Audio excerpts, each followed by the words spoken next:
Today I received a phone call from the Department of Nature and Island Resources of the West Indies. As an expert in the field of mammalian reproductive strategies, I have been selected to investigate and help save the population of a previously undiscovered species on the island of St. Kitts. There is a growing concern with the population on St. Kitts, with it becoming so small that the rodents are having difficulty in finding mates. Tomorrow morning, I will fly to the island of St. Kitts to see how I could possibly help and investigate exactly what is going on. For now, I'm just going to start packing for warm and sunny weather.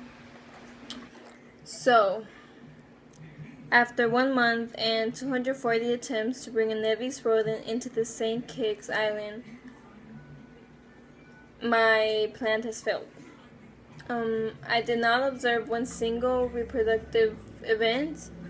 I was fairly certain that the St. Kitts and Nevis rodents were members of the same species because they look so identical. However, I'm no longer sure. Today, after I declared my plan a failure, I did a quick study and compared the St. Kitts rodent and the Nevis rodent. My data indicated that they are not, in fact, completely identical. As the first person to recognize the rodents as two different species, I have named them. The rodents are both part of the genus Deciprocta and under the umbrella term of common agouti.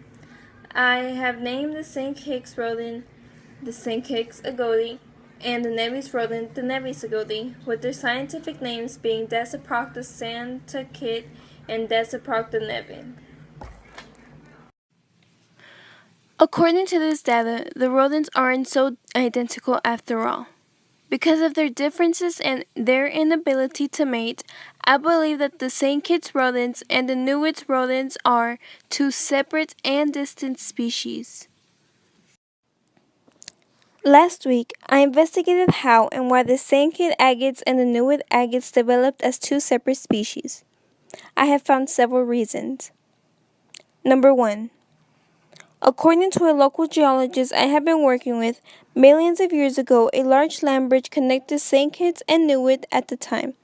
It makes sense that there was only one species of agates that was able to move freely along the land bridge, back and forth between what are now two separate islands. Eventually, that land bridge collapsed, presumably by an earthquake and the shifting of tectonic plates. The agates were then separated onto two different islands over time.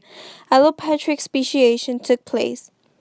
Because the agates were on two separate islands and could no longer interbreed, over hundreds of thousands of years, they evolved into two separate species. Number 2. Genetic drift has also taken place in order to form two separate species of agates. 500 years ago, the volcano Mount Klamulga erupted on St. Kitts. I believe that the volcano killed about half of the population of the agates on the island of St. Kitts. The sudden loss of half of the population resulted in a loss of alleles in the gene pool.